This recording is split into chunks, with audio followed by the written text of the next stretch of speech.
Vamos a abrir la palabra esta mañana en el Evangelio según San Mateo, capítulo 14, versículos 22 en adelante. 14:22. Dice la palabra del Señor así. Antes de cómo dice la palabra del Señor, algunos detallitos para tener en cuenta aquí. Mateo escribe su evangelio para responder dos preguntas. Bueno, a mi entender. De pronto otro predicador va a decir otra cosa. No le crean. Mateo escribe su evangelio para responder dos preguntas.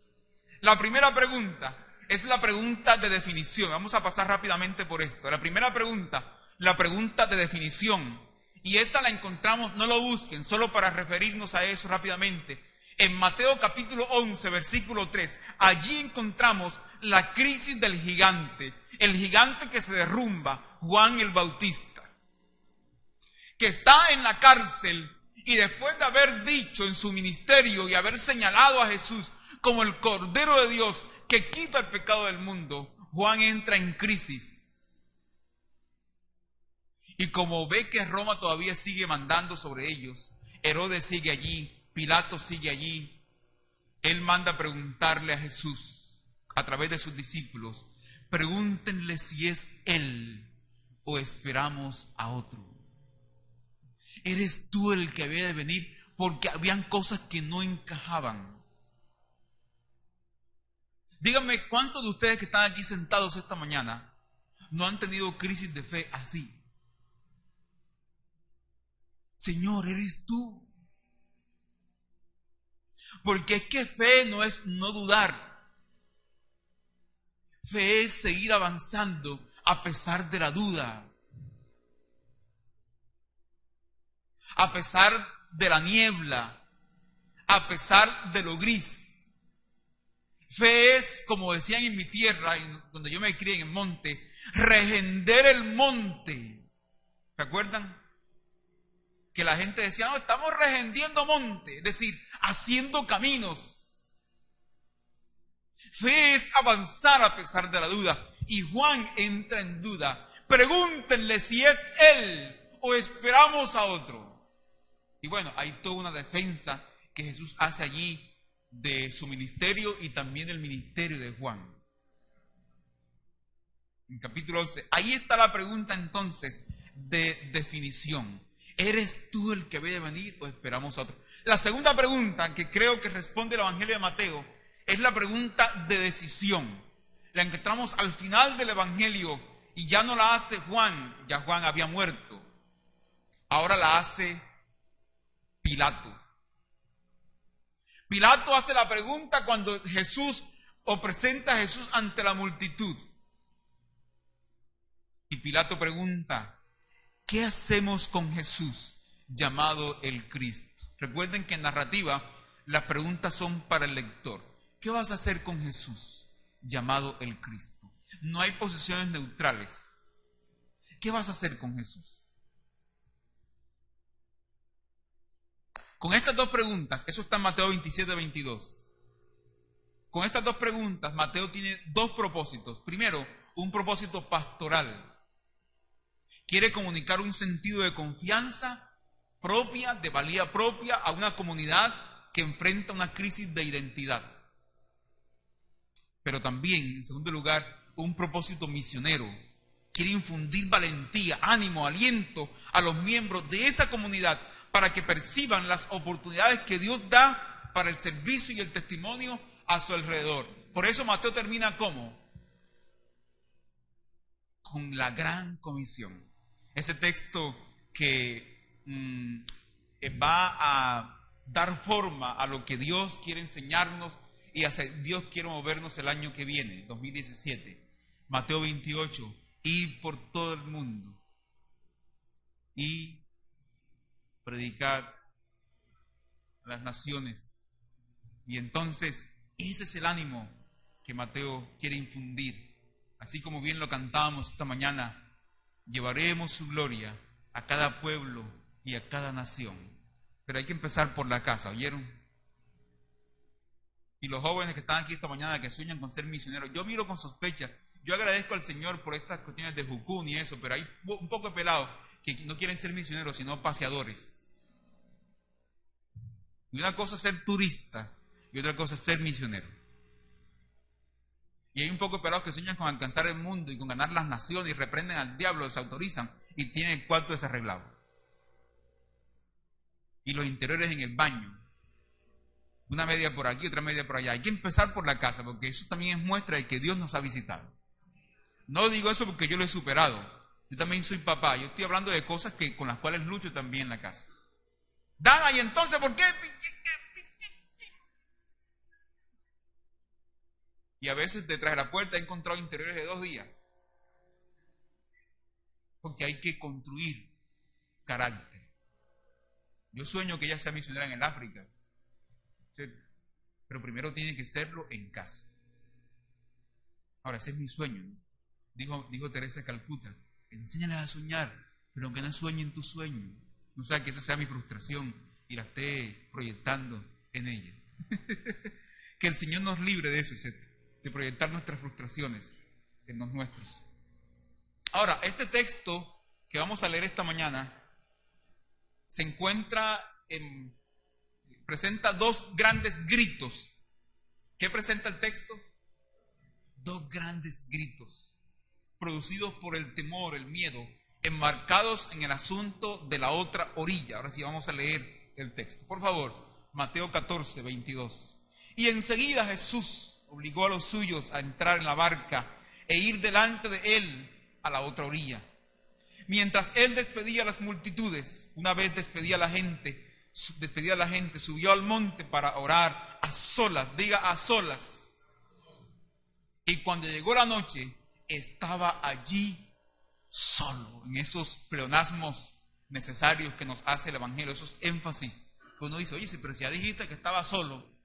Pero escuchen bien, en la antigüedad escribir no era tan fácil como hoy. Hoy es demasiado fácil escribir. Bueno, por lo menos coger el teclado, pero sigue siendo difícil. De hecho, una de las críticas que hacen los lingüistas y los literatos hoy es que los universitarios no saben escribir, no saben redactar un ensayo, no saben hacer una monografía, porque que hoy bueno, seguimos. Estaba allí solo, versículo 24. La barca ya quedaba a gran distancia de la tierra, azotada por las olas, porque el viento era contrario. ¿Cuántos han percibido en este tiempo vientos contrarios? Hay un solo viento que tenemos a favor, y eso a veces, el viento del Espíritu. Los demás a veces son contrarios. Y a la 4ª vigilia de la noche, Jesús fue a ellos caminando sobre el mar, pero cuando los discípulos le vieron caminando sobre el mar, se turbaron diciendo, ¡un fantasma! Ahí se despertaron los que estaban dormidos. Y gritaron de miedo. Enseguida Jesús les habló diciendo, tengan ánimo, yo soy, no tengan miedo. Sí, o sea, qué imagen tan bella, ¿cierto? Yo leo el texto imaginando un poco el texto. La 4ª vigilia de la noche. La barca sobre el vaivén de las olas, de las aguas. A esa hora el problema no es tanto las olas, porque a esa hora generalmente es calma. Y de repente allá en el horizonte una figura humana, y observan y dicen, un fantasma. Entonces les respondió Pedro y dijo, Señor, si eres tú, manda que yo vaya a ti sobre las aguas. Y él dijo, ven. Pedro descendió de la barca y caminó sobre las aguas y fue hacia Jesús. Pero al ver el viento fuerte, tuvo ¿qué? Miedo. Y comenzó a ¿qué? A hundirse. Entonces gritó, este es el segundo grito, diciendo, sálvame, Señor. De inmediato Jesús extendió la mano, le sostuvo y dijo, oh hombre de poca fe, ¿por qué dudaste? Cuando ellos subieron a la barca se calmó el viento. Entonces los que estaban en la barca le adoraron, diciendo: verdaderamente eres hijo de Dios. ¿Por qué es hijo de Dios? ¿Dónde reconocen ellos esa identidad?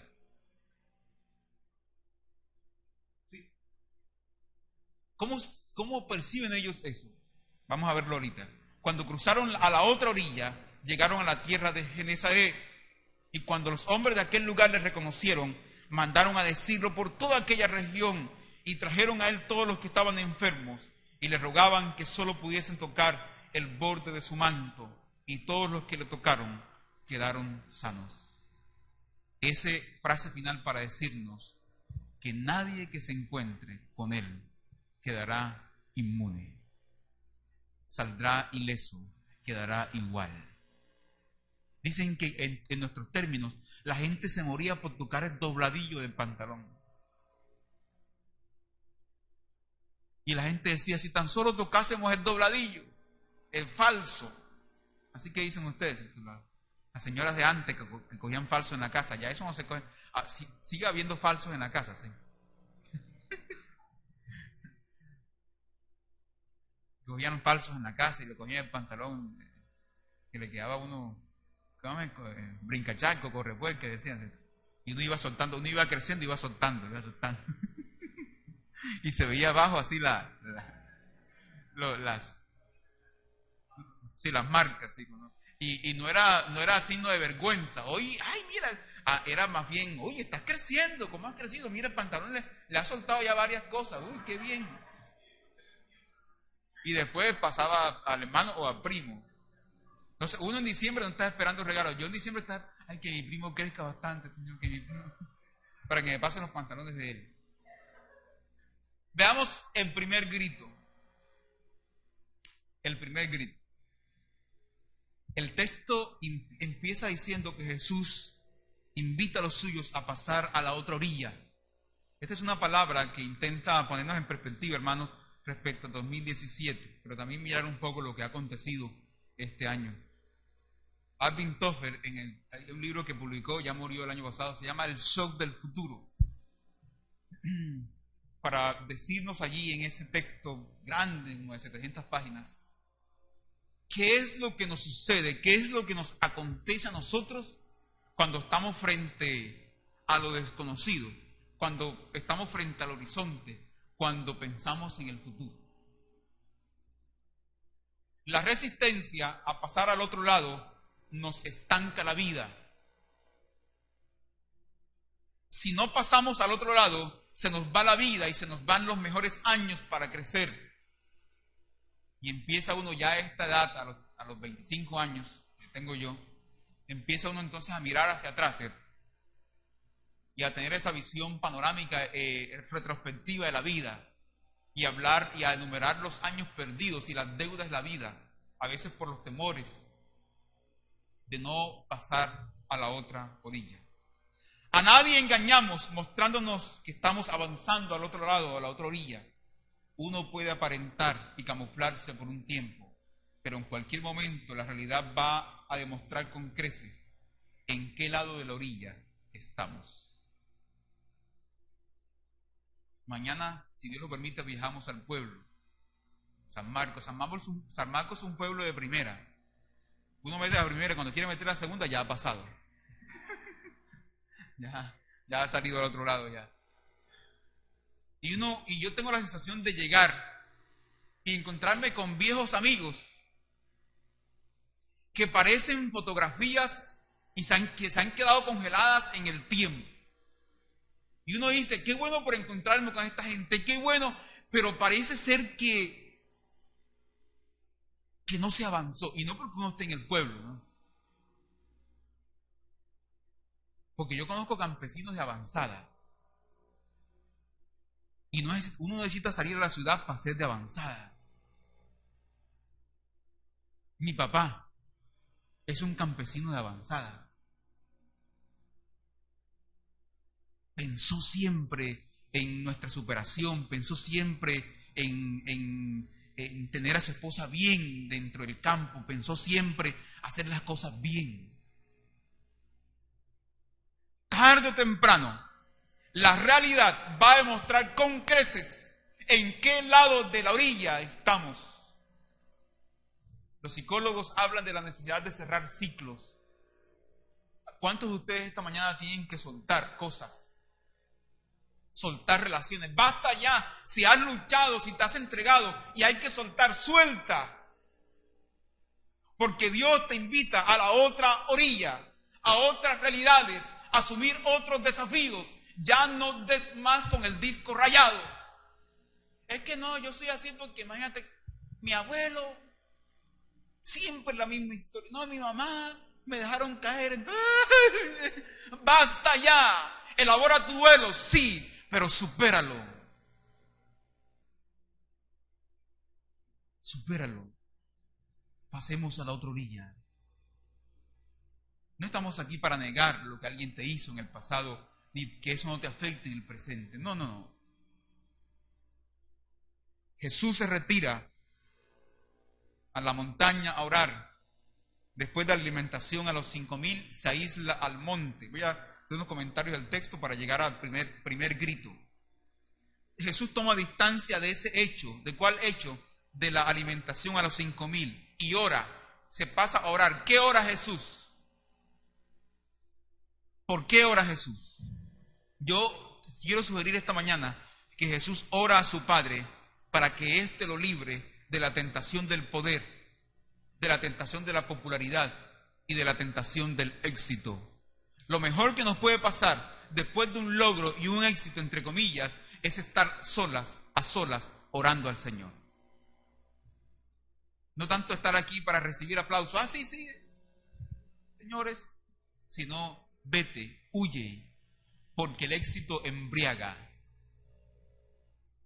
Porque la popularidad embriaga. Y en esta sociedad del escándalo más. Y del periodismo amarillista y rosa, como ha dicho alguien. Lo mejor que nos puede pasar después del éxito, no el éxito aquí, lo mejor que nos puede pasar después de eso, después de un triunfo, después de una aparente victoria, es retirarnos, tomar distancia y revisar cómo está nuestro corazón respecto a eso y revisar dónde realmente está mi identidad y qué es lo realmente esencial en la vida. Amén, hermanos.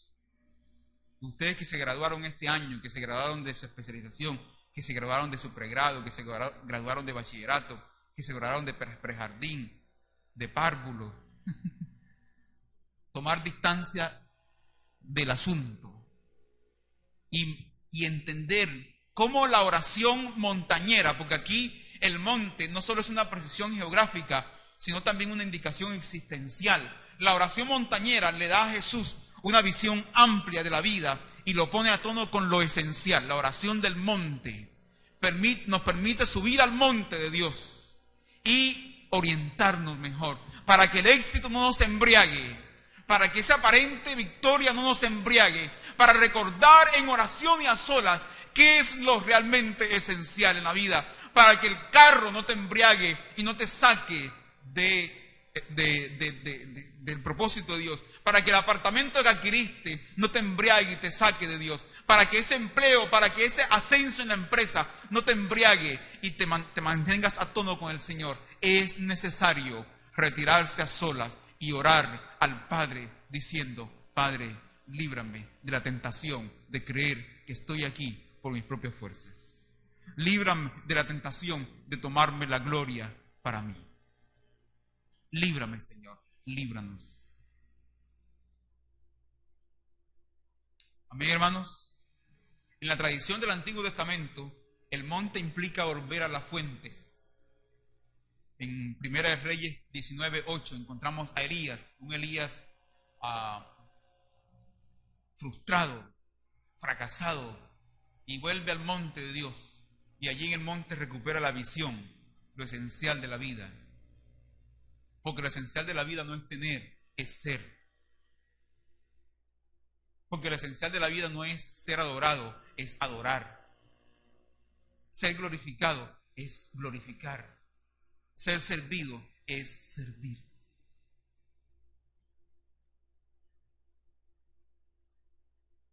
Luego dice el texto que Jesús camina sobre el mar y en este contexto tenemos el grito. Jesús aparece al amanecer caminando sobre el mar. El mar es símbolo de las fuerzas del caos que es dominado por Jesús en el Antiguo Testamento, y hay mucha amplia literatura del Antiguo Medio Oriente en donde el mar simbolizaba el caos. Por eso en Apocalipsis 21 dice que el mar no existía más, no hablando del espejo amplio de agua y esa tercera parte, agua que conocemos, sino tal vez hablando de que todo aquello que apabulla la experiencia y la existencia humana ya en la nueva creación no tendrá ninguna, tú sabes, protagonismo, y el mar ya no existía más. Para que usted diga, ay, yo que compré ese vestido año para bañarme en la nueva creación, no se preocupe, guárdelo. En el Antiguo Testamento Dios aparece para disipar los temores de su pueblo. En Éxodo 20:20, no teman. Ahora los discípulos frente a Jesús y frente a aquello que parece fantasmagórico, ellos temen al creer que están frente a un fantasma, pero la palabra de Jesús llega para disipar los temores y para afirmar su identidad. Jesús dice, no teman, yo soy. Es una clara alusión al yo soy del Éxodo 3:14, al Dios que se revela en acciones concretas de liberación, de salvación. Cuando queremos conocer a Dios en el Antiguo Testamento, Dios se revela en acciones de salvación. Escuche bien, cuando en Éxodo Moisés llega a Faraón y le dice, deja ir a mi pueblo, Dios me ha mandado aquí. Y Faraón pregunta, ¿y quién es Dios? Moisés nos dice, a propósito de tu pregunta, Faraón, esta noche el pastor Giovanni va a estar dando una conferencia sobre la omnipotencia de Dios. A las 7 de la noche, por favor, ve para que asiste para que te enteres quién es Dios. No, sino que Dios se revela en actos concretos de salvación. Cuando queremos repasar y conocer quién es Dios, entonces hay que repasar la vida y ser consciente de los actos de salvación de Dios para nosotros. Amén, hermanos. Es interesante, y escuchen bien esto. Voy a sacar la hoja. Es interesante que Jesús no diga aquí, yo soy, tengan miedo, sino, no tengan miedo, porque yo soy. ¿De acuerdo? Tengan miedo porque yo soy. No dice así. No tengan miedo, yo soy. Digo esto porque por siglos la imagen y presencia de Dios ha sido usada para manipular, para infundir miedo, para infundir temor. Jesús no aparece para que tengas miedo. Jesús aparece para disipar nuestros miedos, para que los domemos, para que domemos nuestros temores y nuestras angustias, por el poder de su presencia y de su palabra. ¿Cuánta gente muchas veces está en la iglesia porque tiene temor a un Dios que lo va a castigar, a un Dios airado, que tiene un garrote en la mano esperando que uno se equivoque para darle el primer garrotazo? La Biblia habla de la ira de Dios, claro, yo no estoy diciendo que eso no sea así. Lo que estoy diciendo es que hemos sido desproporcionados y que el tema de la ira de Dios merece una relectura que haremos en su momento, en el tiempo adecuado, aquí en este púlpito. Mucha gente en mi tiempo de inicio del Evangelio, estaba en la iglesia no porque amaban a Dios, sino porque temían ir al infierno. Tenían temor de Dios, temor de miedo, no temor reverente, sino temor de miedo, pavor. Y eso hay que revisarlo. Como decía en la canción que cantamos, tu amor nos impulsa. ¿Qué es lo que nos impulsa? Tu amor. Ni siquiera el amor nuestro hacia Él, sino el de Él, el suyo hacia nosotros. Como dice Pablo en 2 Corintios, ese amor nos constriñe. Y esta canción, esta oración atribuida a San Francisco de Asís, algunos dicen San Francisco de Asís, otros dicen a otros, dice, no me mueve mi Dios para quererte el cielo que me tienes prometido, ni me mueve el infierno tan temido para dejar por eso de ofenderte. Tú me mueves, Señor, muéveme el verte clavado en una cruz y escarnecido, Muéveme ver tu cuerpo tan herido. Muéveme tus afrentas y tu muerte. Muéveme, en fin, tu amor, y en tal manera que aunque no hubiera cielo, yo te amara, y aunque no hubiera infierno, te temiera. No me tienes que dar porque te quiera, pues aunque lo que espero no esperara, lo mismo que te quiero, te quisiera. No temas, yo soy. Frente a la niebla y a lo que puede significar el futuro, el 2017, y frente a aquello que vemos apenas borroso, y frente a esa mirada observante, inquisidora, que tenemos a veces, y frente a aquello que no vemos como tan claro, el Señor nos llama desde el futuro y nos dice, no temas, desde el horizonte, yo soy. No tengas miedo, yo soy. Ese es el primer grito. Ellos gritaron de miedo y Jesús llega. El segundo grito lo encontramos en el versículo 28 y siguientes. Entonces Pedro, como siempre, respondió y dijo, si tú eres, manda que yo vaya sobre ti, a ti, pero no en la canoa, sobre las aguas. Pedro no discute sobre la cientificidad del evento. ¿Y cómo es posible que un ser humano camine sobre el agua? ¿Y será posible? No. Pedro solo quiere afirmar la identidad de Jesús al hacer que Él también camine sobre el agua. Si tú eres, entonces manda. Pedro sabe que solo la palabra de Jesús puede ponerlo a caminar sobre las aguas. ¿Ustedes saben eso? Solo la palabra de nuestro Señor, solo su invitación puede llevarnos a la otra orilla. Pero en el camino, Pedro naufraga, su fe zozobró, Pedro se hunde. Ahora, Pedro fue cuestionado, pero no abandonado. Pedro fue interrogado, pero no dejado. ¿Por qué dudaste, hombre de poca fe? ¿Ustedes creen que Dios se espeluca por nuestras incredulidades? ¿Que Dios se extraña de nuestras dudas? ¿Que a Él lo toman por sorpresa? La duda no lo descalifica. No. Tú dudaste. Así no me sirves. A mí me sirve la gente que no dude. Así no. Si ustedes supieran, si la fe, si la duda descalificara, no estuviésemos aquí.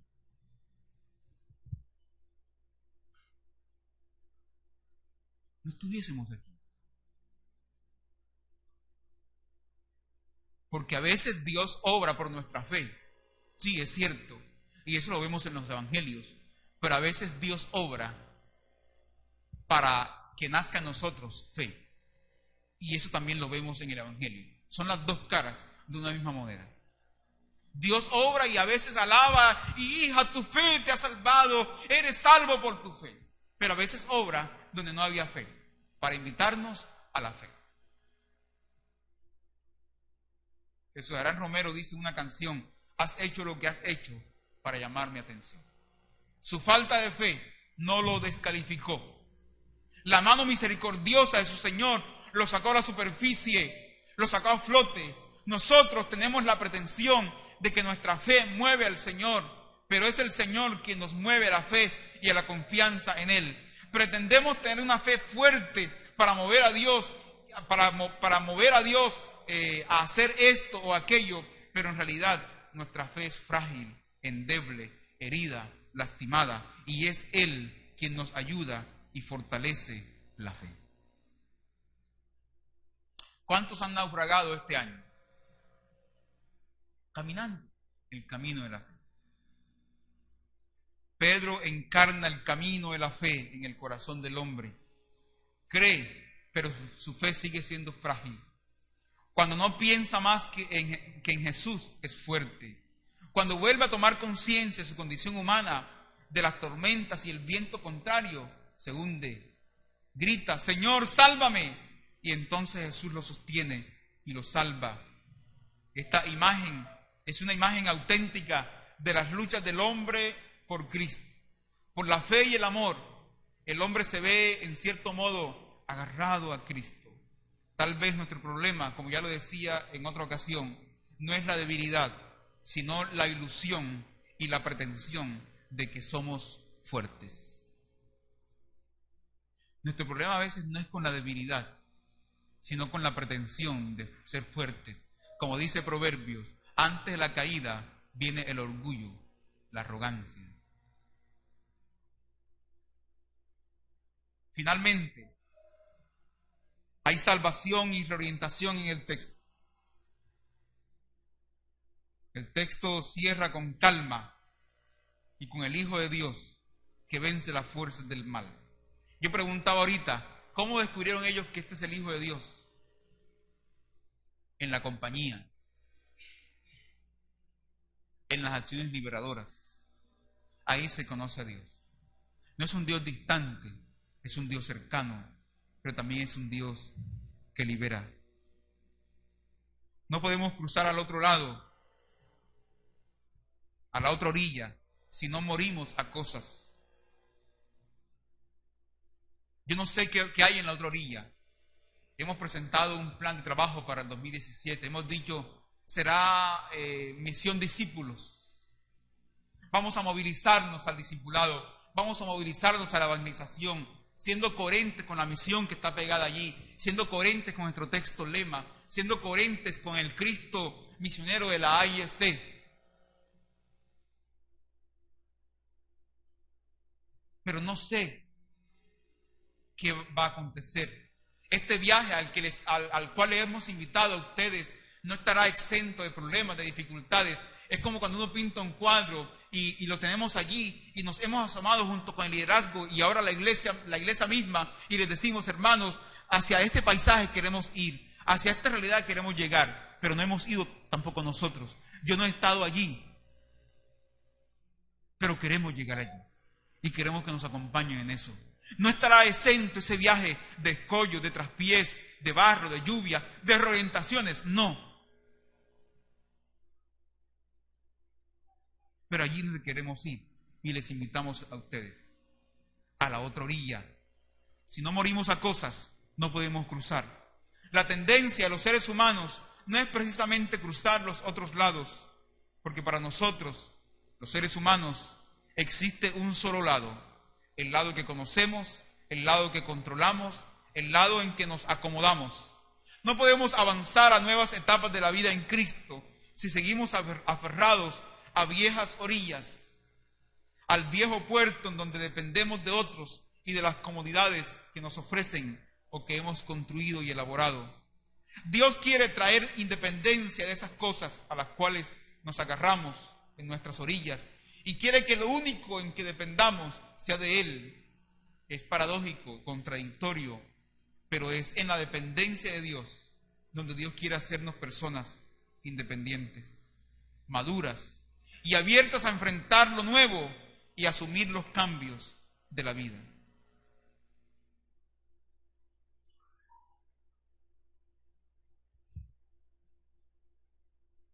La palabra nos invita entonces a cruzar a la otra orilla. Como lo hemos expresado, a una iglesia que sale,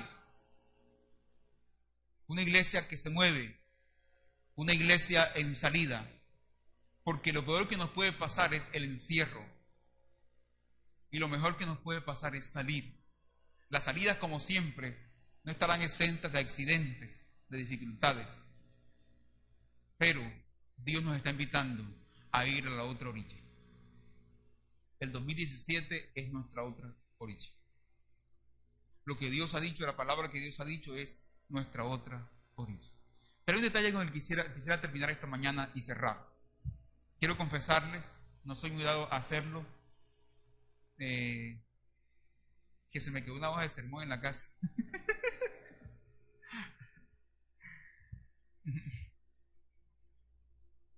Para que ustedes vean que nada es perfecto. Y adivinen cuál.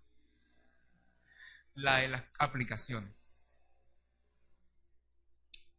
El diablo es malo, ¿no? Eran 4 hojas y apenas tengo 3. Bueno.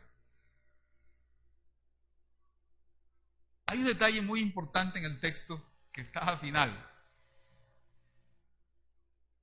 Tengo que hacer uso de mi memoria. Donde Jesús le pregunta a Pedro, ¿por qué dudas? Y es lo que yo he llamado en la lectura de los evangelios la pastoral de la pregunta. Porque ¿sabes qué nos daña a veces? Que nosotros en nuestras relaciones presuponemos demasiado. Presuponemos que el otro está bravo. Presuponemos que el otro está enojado. Presuponemos que esa palabra fue contra mí. Presuponemos que no vino por esto. Presuponemos que se tardó por esto. Presuponemos que no me quiere. Presuponemos que no me ama. Es decir, estamos cargados de presupuestos.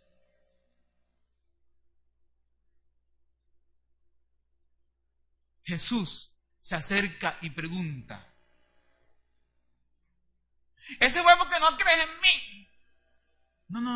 No presupone nada todavía.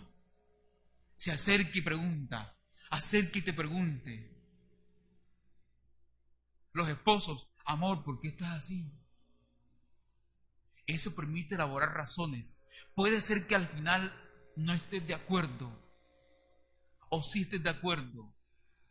Puede ser que al final tus sospechas, que no las expresaste, gracias a Dios, se confirmaron, pero no te acercaste de los presupuestos, sino con la apertura de la pregunta que nos da la oportunidad de conocer razones antes de emitir juicios. Hermano, ¿por qué llegaste así? ¿Ves por qué llegaste tarde? Qué pena que un día como jefes tengamos que regañar a alguien fuerte, de primera mano así, porque llegó tarde, y luego enterarnos que tal vez tuvo que salir de afán con su hijo a una urgencia en la clínica. Qué oso tan grande, ¿no?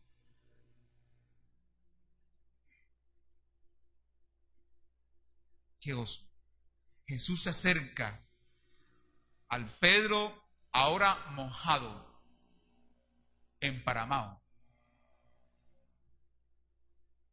y pregunta, y esto es lo que tenía en cuarto lugar.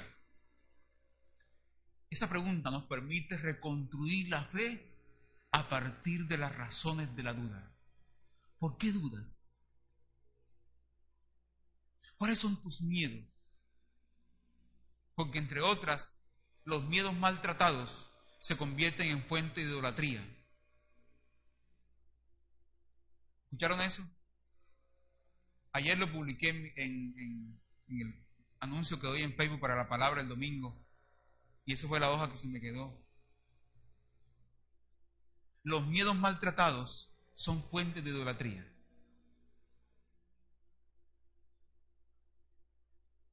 Cuando uno tiene miedo, también intenta controlar.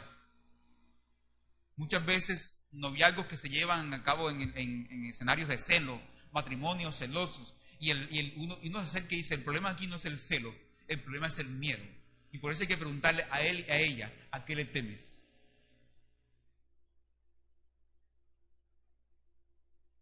Porque por ese temor intentan controlarlo, intentas controlarla. Y tú no eres Dios. Lo mejor que nos puede pasar en una relación es la libertad. Es construir en libertad. Reconstruir la fe. Digo reconstruir porque Pedro tuvo que reconstruir su fe a partir de las razones de la duda. ¿Por qué dudas? Ven acá, Ismael.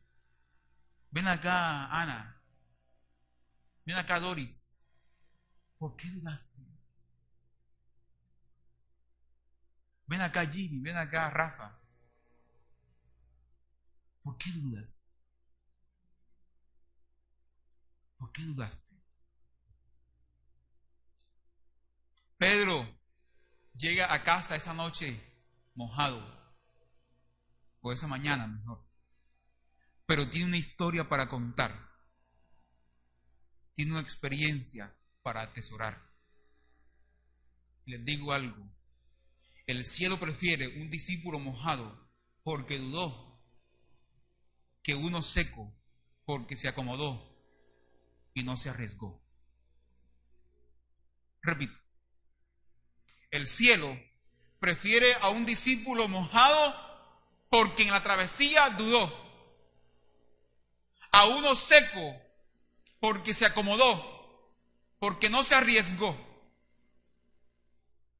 Tal vez ante la escena de Pedro mojado y emparamado, la esposa le pregunta: amor, ¿qué te pasó? Y Pedro le dice: si te contara. Imagínate, mujer, que tuvo esta aventura. El Señor venía y pensamos que era un fantasma, tuvimos miedo.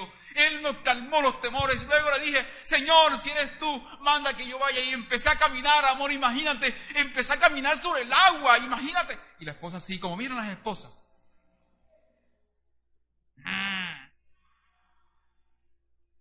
Con cara de esposa. Porque una cosa es la cara de novia y otra cosa es la cara de esposa. Ahora ellas dirán, también viceversa, ¿no? Y iba caminando sobre el agua y de momento, amor, empecé a dudar. ¿Será que sí? ¿Será que no? ¿Será que sí es la palabra de Jesús? Y si no lo es, y empecé a hundirme. Pero cuando estaba hundiéndome, yo grité, mujer, en voz alta: Señor, sálvame. Y el Señor me tomó de su mano, no me regañó, me abrazó, me dio con su mano por la espalda y me preguntó: Pedro, ¿por qué dudaste? Y esa es la historia, mujer. ¿No te parece fantástico? Y la mujer lo mira y le dice: el otro día te lo dije, Pedro, y te lo vuelvo a repetir. sé en qué están pensando. Te lo vuelvo a repetir. Te dije que la amistad con ese maestro te iba a traer problemas. Los estás arriesgando mucho. ¿Quieres seguir haciéndolo? ¿Qué van a pensar los niños? Y Pedro, para sus adentros, dijo: claro que sí. De eso se trata. De riesgos. De la familia. De que ellos también se arriesguen por él. ¿Quiere arriesgarse usted? ¿No te estás arriesgando demasiado? De eso se trata. De eso se trata. Vamos a estar de pie, vamos a orar. José, por favor, ¿dónde está José?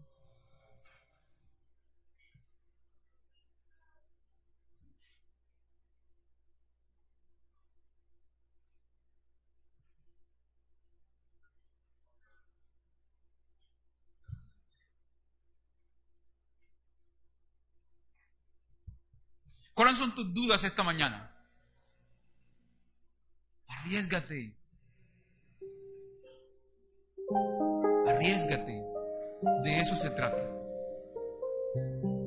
¿Cuántos de ustedes están cómodos y secos? Y pueden mirar a los otros que se han mojado, que han dudado, y pueden decir: no, yo estoy seco. Yo no he dudado. ¿Cuántos de ustedes atraviesan esta mañana tormentas?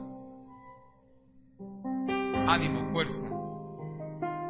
Vamos a recordar en modo orante las palabras de esta canción. Dulce refugio.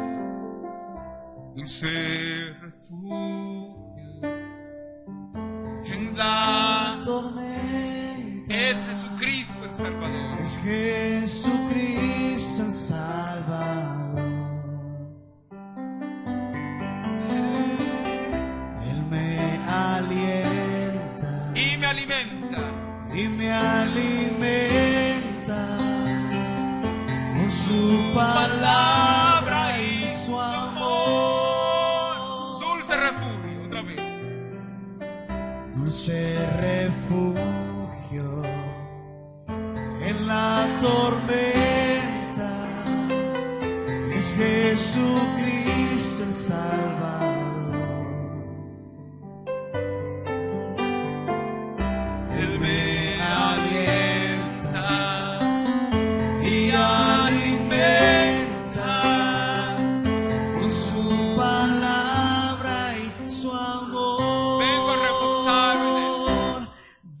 Reposar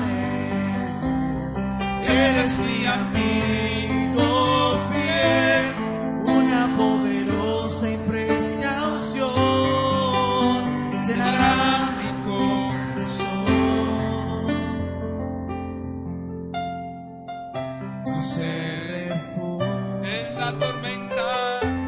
la tormenta es Jesucristo el Salvador. Es Jesucristo el Salvador.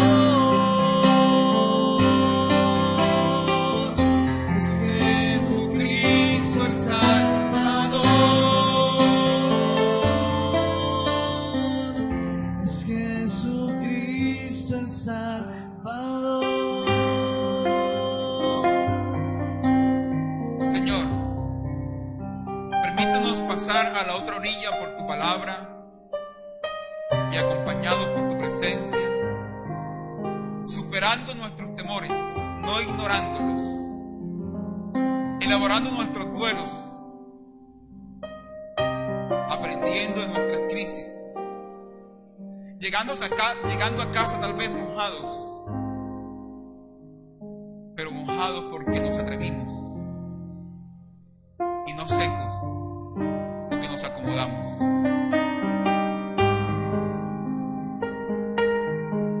Alienta nuestra fe esta mañana.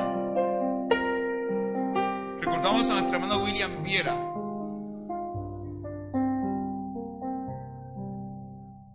Recordamos a María Teresa Pájaro, a David Paredes, a Sandra Vargas. Visítales con tu poder, Señor. La duda les visita, pero no los descalifica. Trae sanidad, trae aliento, trae ánimo, trae fuerzas. En el nombre de Jesús, nuestro Señor. Amén. Denle un fuerte aplauso al Señor. Gloria a Dios. Aleluya. Más fuerte, más fuerte, más fuerte.